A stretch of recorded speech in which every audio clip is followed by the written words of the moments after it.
Où que tu sois dans le monde, mon ami, je te passe mon bonjour, les amis. Oui, où que tu sois, même au fin fond de la Polynésie, même au fin fond en Arctique, là-bas, là où il y a la glace. C'est à la télé, c'est à YouTube, si tu me vois, je te passe mon bonjour.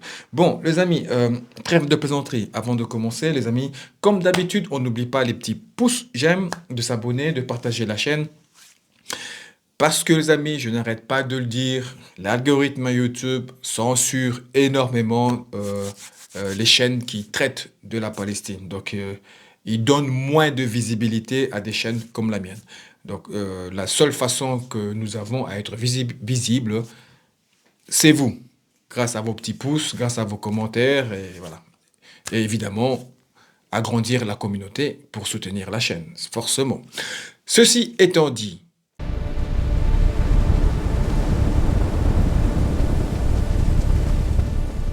Benjamin Houyed, alias Kaiser, militant français, a osé répondre à Meilleur Habib sur les réseaux.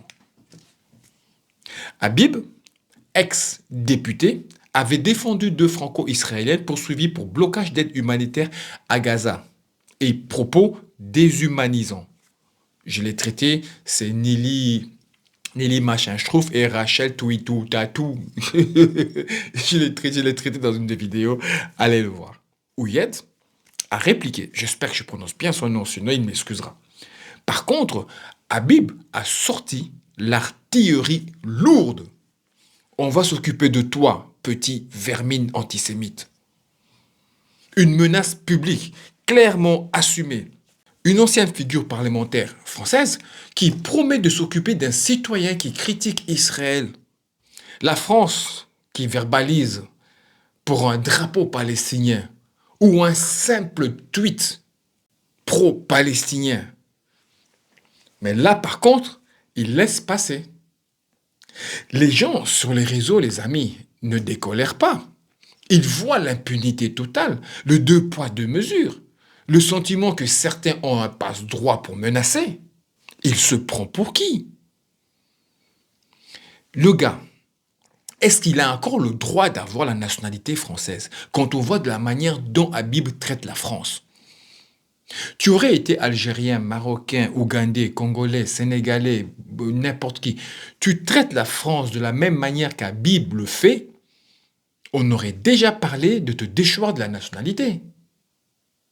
Mais qu'il reste en Israël s'il n'aime pas tant que ça la France.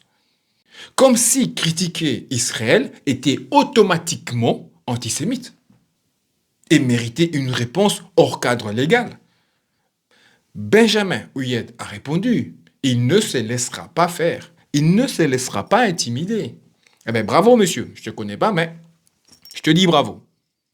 Les amis, l'entité sioniste vient de franchir encore une fois une nouvelle étape dans sa guerre contre l'UNRWA. Le 8 février 2026, le siège de l'agence à Jérusalem-Est s'est retrouvé privé d'eau d'électricité sur un ordre direct du ministre Eli Cohen. L'UNRWA, UNRWA, l'UNRWA est interdit d'opérer en Israël et à Jérusalem-Est. Le message est clair. L'agence qui porte la mémoire des réfugiés palestiniens doit disparaître. Ce n'est pas une mesure technique. C'est un châtiment. L'UNRWA, une fois de plus accusée sans preuve solide de lien avec Hamas, est punie pour exister. Son bureau principal à Sheikh Jarrah a déjà été détruit. Aujourd'hui, on coupe les fluides vitaux de son siège. Demain, quoi? Les bureaux en Cisjordanie? Les écoles? Les cliniques? Tout ce qui soigne les enfants? On va couper aussi là-bas? Cette décision arrive alors que l'ONU, l'Union européenne et même les États-Unis appellent à maintenir l'UNRWA en vie. Elle nourrit, soigne, éduque plus de 5 millions de réfugiés palestiniens. Mais Israël répond non. Pas de pitié pour ceux qui incarnent le droit au retour. Eli Cohen supervise l'opération comme on supervise une exécution. C'est symbolique. priver d'eau et de lumière une agence qui porte le mot réfugié dans son nom, c'est dire vous n'avez pas le droit d'exister, ni à Jérusalem-Est, ni ailleurs. L'Europe condamne mollement, et pendant ce temps, les réfugiés palestiniens, déjà chassés de leur terre depuis 1948, voient leur dernière institution internationale être étranglée sous leurs yeux. À Berne, lors d'une conférence de presse solennelle, des avocats ont déposé une plainte pénale contre le chef de la diplomatie suisse. Les faits reprochés sont lourds. Crimes de guerre, crimes contre l'humanité généraux. Ils estiment que la Suisse a violé ses obligations sous les conventions de Genève et le droit international humanitaire en ne faisant rien, ou presque rien, pour empêcher ces crimes. Les griefs sont précis et cinglants. Maintien de relations commerciales normales avec Israël. Suspension de financement de l'UNRWA. Absence d'interdiction totale des exportations d'armes et de matériel militaire. En clair, la Suisse, pays de la Croix-Rouge, pays hôte de la Convention de Genève, pays qui se veut neutre et humanitaire, a choisi l'inaction. Pas de sanctions, pas d'embargo, pas de rupture diplomatique. Juste un appel timide au cessez-le-feu et un peu d'aide humanitaire. Le DFAE répond par une pirouette diplomatique. Nous prenons acte. C'est à la CPI d'apprécier. Nous appelons au cessez-le-feu.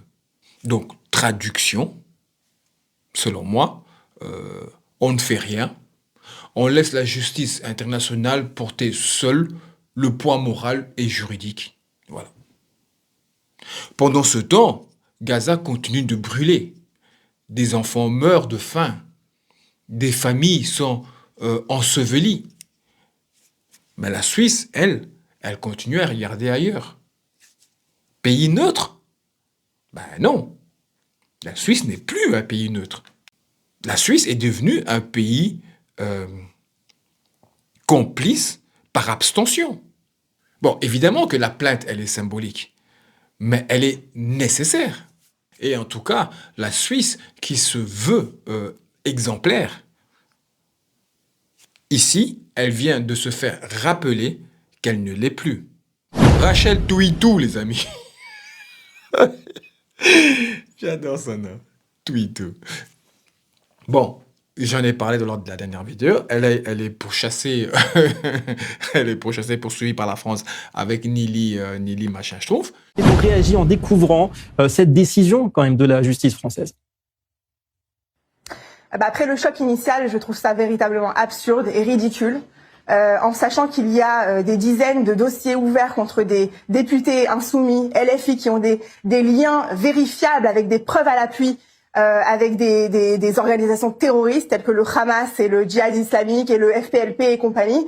Je trouve ça absurde et très lâche, véritablement, de vouloir apaiser la gauche, la rue arabe islamique, la gauche islamique associée à LFI, en me jetant comme ça en pâture. Mais on fera face, je ferai face à tout. Et encore une fois, ce n'est pas à l'honneur de la France de s'en prendre comme ça à deux civiles israéliennes, oui franco-israéliennes, mais israéliennes, fières d'être israéliennes.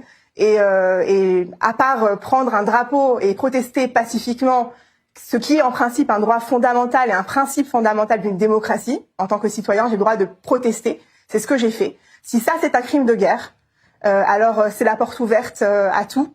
Et la France n'est plus une démocratie du coup. Donc, Rachel Touitou, elle apparaît sur i24 News, les amis. Visage grave, ton outré. Elle dit, c'est absurde et profondément lâche. La France veut apaiser la gauche en me livrant en pâture. Non, on ne te livre pas en pâture. Tu as livré les enfants palestiniens en pâture en bloquant l'aide humanitaire. C'est pas la même chose. Ce n'est pas à l'honneur de la France de s'en prendre à deux civiles israéliennes. Évidemment, les amis, elle se pose en innocent, en martyr, en cible injuste d'une justice française vendue à la gauche islamiste. Sauf que les faits sont là. Combien d'enfants ils ont affamés lorsqu'ils ont bloqué ces camions? Combien? Bloquer des vivres, des médicaments alors que des enfants mouraient de faim sous les bombes. Et elle ose revendiquer en direct, fière, comme un acte militant. Faire le jojo, c'était bien génial, non? Donc maintenant que tu es poursuivi, tu fuis. Affronte. Aujourd'hui, elle crie au scandale. Elle parle de lâcheté, d'apaisement, d'islamiste. Elle oublie juste un détail. Elle a participé à affamer un peuple, des enfants, de femmes, des vieillards, des malades.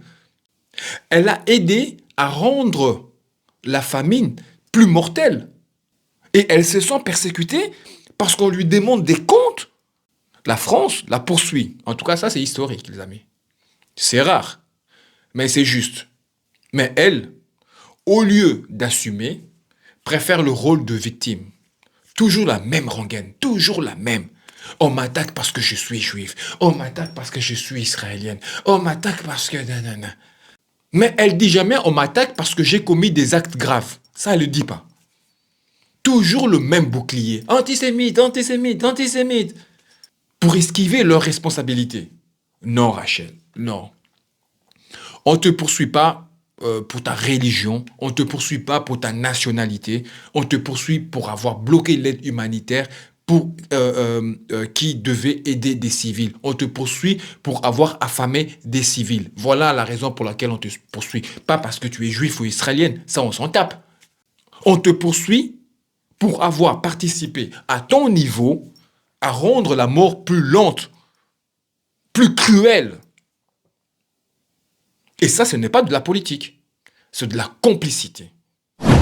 Johannesburg, les amis. La flottille humanitaire mondiale SUMUD reprendra la mer le 29 mars 2026 depuis Barcelone.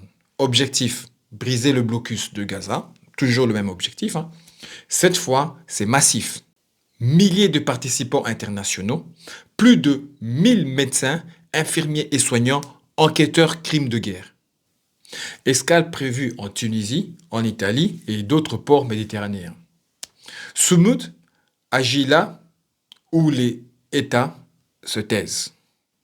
Parce que l'aide par terre est bloquée, l'aide par les airs est limitée et Gaza continue d'être affamée. Le 29 mars, des bateaux des soignants, des témoins et des résistants pacifiques partiront malgré les menaces. Un acte de désobéissance civile face à l'indifférence mondiale. Sous occupation, après des mois d'exil forcé en Égypte, ils sont revenus. Vous pouvez les chasser comme vous voulez. Ils reviendront. À l'hôpital Nasser de Khan Younes, la foule les attendait, les amis. Les larmes coulaient sur les visages fatigués. Des cris de joie se mêlaient à leur douleur.